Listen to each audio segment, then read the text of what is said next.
दोस्तों नमस्कार, स्वागत है आपका एक बार फिर से आपके अपने यूट्यूब चैनल डिजिफ्लाई में। दोस्तों आज की इस वीडियो में हम बात करेंगे 3 टॉपिक: सरल मशीन, उसके बाद शक्ति और उसके बाद ऊर्जा के बारे में। यहाँ से किस प्रकार के प्रश्न बनते हैं और जितने भी प्रश्न महत्वपूर्ण हैं इस टॉपिक से, उन सभी के बारे में हम चर्चा करेंगे दोस्तों।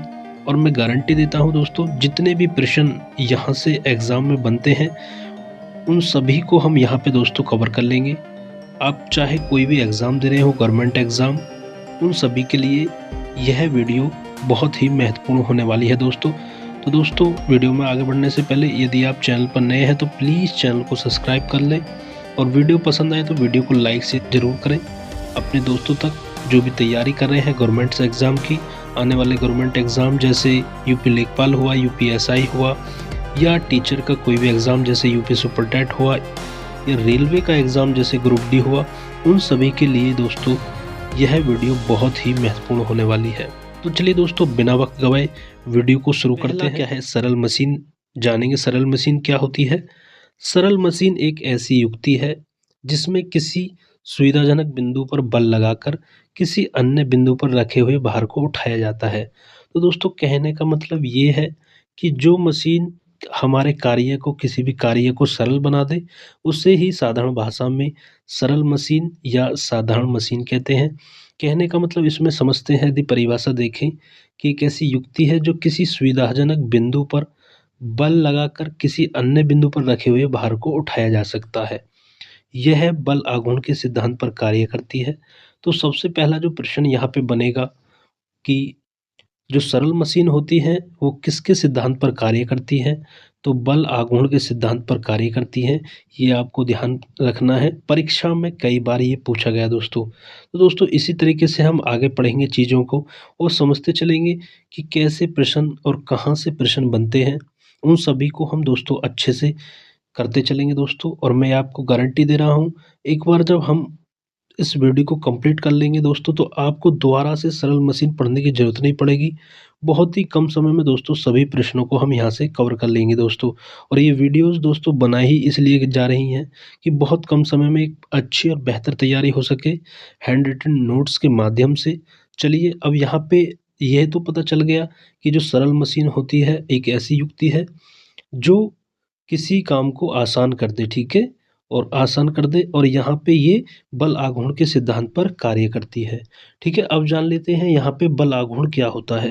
तो बल आघूर्ण बल द्वारा एक पिंड को एक अक्ष के प्रति घुमाने की प्रवृत्ति को बल आघूर्ण कहते हैं। मान लीजिए कोई अक्ष है और यहाँ पे एक पिंड है, इसको घुमाना है इस अक्ष पे, ठीक है।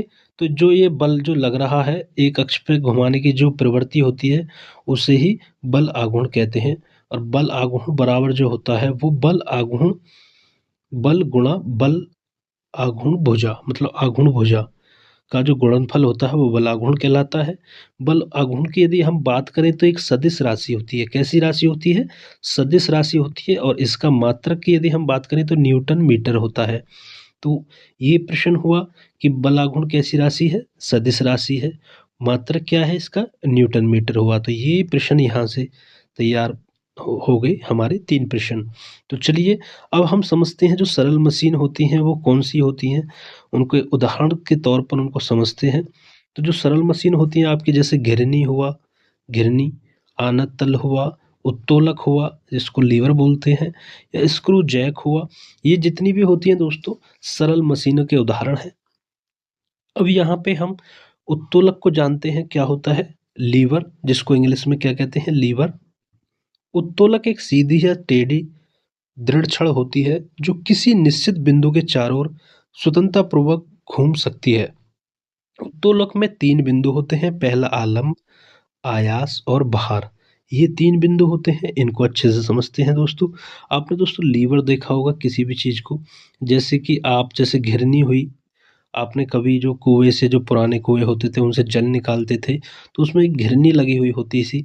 उसको जो अंदर जो बाल्टी वगैरह होती थी पानी निकालने के लिए, उसको खींचने के लिए घिरनी होती थी, जिससे क्या होता था, बहुत कम हमें दोस्तों बल लगाना होता था और हमारा काम आसान हो जाता था। तो समझते हैं उत्तोलक के जो ये 3 बिंदु होते हैं, आलंब, आयास और भार, वो क्या होते हैं। बात करें हम यहाँ पे आलंब की, तो आलंब क्या होता है, जिस निश्चित बिंदु के चारों ओर उत्तोलक की छड़ स्वतंत्रता पूर्वक घूम सकती है उसे आलंब कहते हैं। किसे कहते हैं, जिस बिंदु के चारों ओर उत्तोलक की छड़ स्वतंत्रता पूर्वक घूम सकती है उसे आलंब कहते हैं। आयास की बात करें, उत्तोलक को उपयोग में लाने के लिए उस पर जो बल लगाया जाता है उसे आयास कहते हैं।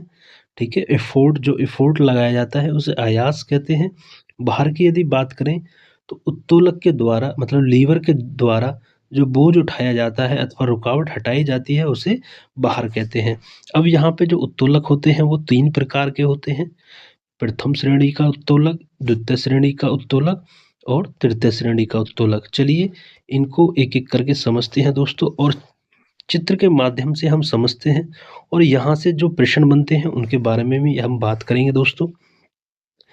कई बार यहाँ से प्रश्न बनते हैं, और कैसे बनते हैं, आपसे पूछ लिया जाता है कि प्रथम श्रेणी का उत्तोलक बताइए निम्न में से कौन सा होगा, या आपको दे देगा कि कैंची जो है वो कौन सी श्रेणी का उत्तोलक है, तो आप कहेंगे प्रथम श्रेणी का उत्तोलक है। तो इनको कैसे पहचानेंगे दोस्तों, इस पे हम अब बात करेंगे। तो बात करें जैसे प्रथम श्रेणी का उत्तोलक, तो ये आलंब बिंदु में बीच में रहेगा। ठीक है, जो प्रथम श्रेणी का उत्तोलक जो होता है उसमें आलंब बिंदु जो होता है, आलंब बिंदु वो बीच में रहेगा, बाद बाकी कोई भी कहीं रहे। जैसे मैं बात करूं अब ये प्रथम श्रेणी का उत्तोलक में, जैसे चित्र के द्वारा समझते हैं, जो आलंब बिंदु है वो बीच में रहेगा। अब बाहर या तो आपका इधर हो या इधर हो, इससे कोई फर्क नहीं पड़ता। ठीक है, यहाँ पे हो गया आपका लीवर प्रथम श्रेणी वाला। अब इधर एक तरफ बाहर रख दिया और एक तरफ से आप फोर्स लगा रहे हैं, फोर्ट लगा रहे हैं मतलब आयास जिसको बोलते हैं। तो इससे क्या होगा, जब आप इसको नीचे की ओर फोर्स लगाएंगे तो बाहर ऊपर को उठ जाएगा। तो इस तरह के जो जितने भी उत्तोलक होते हैं वो प्रथम श्रेणी के अंतर्गत आते हैं। जैसे कैंची हुई, प्लास हुआ, आपका सिंडासी हुई, हेड पंप हुआ, शीशा झूला हुआ, साइकिल के ब्रेक हुए, तराजू हुए या नेल कटर हुए, ये जितने भी हैं आपके प्रथम श्रेणी के उत्तोलक होते हैं दोस्तों। इनको दोस्तों अच्छे से ध्यान दें, क्योंकि यहीं से प्रश्न बनते हैं। आपसे पूछ लेता है जो नेल कटर होता है वो कौन सी श्रेणी का उत्तोलक होता है। इस प्रकार का प्रश्न परीक्षाओं में सरल मशीन से बनते हैं। आगे बात करें द्वितीय श्रेणी का जो उत्तोलक होता है, इसमें वस्तु बीच में होती है सदैव। ठीक है, तो जो भार होता है आपका सदैव बीच में होगा, और एक तरफ आलंब होगा और एक तरफ आयास होगा, जिसको फोर्ट या फोर्स कहते हैं। जैसे इसके उदाहरण जान लेते, सरोता हुआ, जैसे नींबू निचोड़ने की मशीन हुई, आपने देखा होगा उसमें बीच में नींबू को रखा जाता है। तो इसमें क्या होता है, द्वितीय श्रेणी के उत्तोलक में जो वस्तु होती है वो बीच में रखी जाती है। तो नींबू निचोड़ने की मशीन या कूड़ा ढोने की मशीन जो होती है, ये सब द्वितीय श्रेणी के उत्तोलक के उदाहरण हैं। अब बात करें तृतीय श्रेणी के उत्तोलक कौन से होते हैं। प्रयास बिंदु बीच में रहेगा हमेशा। ठीक है, प्रयास बिंदु ठीक है बीच में रहेगा, बाकी कोई कहीं भी रहे। तो एक तरफ यदि भार हो जाए एक तरफ आलम, इससे कोई फर्क नहीं है। लेकिन जो प्रयास बिंदु है, जहाँ एफोर्ट लगाया जाएगा, जहाँ फोर्स लगाया जाएगा, वो सदैव बीच में लगाया जाएगा। जैसे चिमटा होता है आपका, जब चिमटा आपने देखा होगा, जो रोटी पकाते समय जब चिमटा को यदि आप दाबते हैं तो कहाँ से, बीच में से दोस्तों से दाबते हैं। तो जो बाहर लगाया जाएगा वो बीच में लगाया जाएगा। इसी तरह किसान का हल, मनुष्य का हाथ हुआ दोस्तों, तो यहाँ पे जो बाहर लगेगा वो बीच में लगेगा, मतलब कोहनी के बीच में लगेगा। जैसे यदि हाथ की यदि हम बात करें, तो ये तृतीय श्रेणी के उत्तोलक होते हैं दोस्तों। तो यहाँ पे आप समझ गए होंगे कि इस उत्तोलक 3 प्रकार के होते हैं और किस प्रकार के प्रश्न यहाँ से पूछे जाते हैं, इनके बारे में दोस्तों हमने चर्चा करी। दोस्तों वीडियो पसंद आ रही हो तो वीडियो को लाइक शेयर जरूर करें दोस्तों। चलिए आगे बढ़ते हैं। अब बात करते हैं दोस्तों मशीन की दक्षता, इफिशियंसी ऑफ मशीन। इसको समझते हैं। किसी मशीन की दी गई ऊर्जा व मशीन द्वारा किए गए कार्य के अनुपात को मशीन की दक्षता इफिशियंसी कहते हैं। मतलब किसी मशीन को दी गई ऊर्जा, ठीक है, किसी मशीन को आप ऊर्जा दे रहे हैं और मशीन द्वारा किए गए कार्य के अनुपात को मशीन दो, मतलब एक तो आपने उसको एनर्जी दी और उसके द्वारा जो किया गया कार्य है उसके ही अनुपात को क्या कहते हैं, इफिशियंसी, मशीन की इफिशियंसी दक्षता कहते हैं।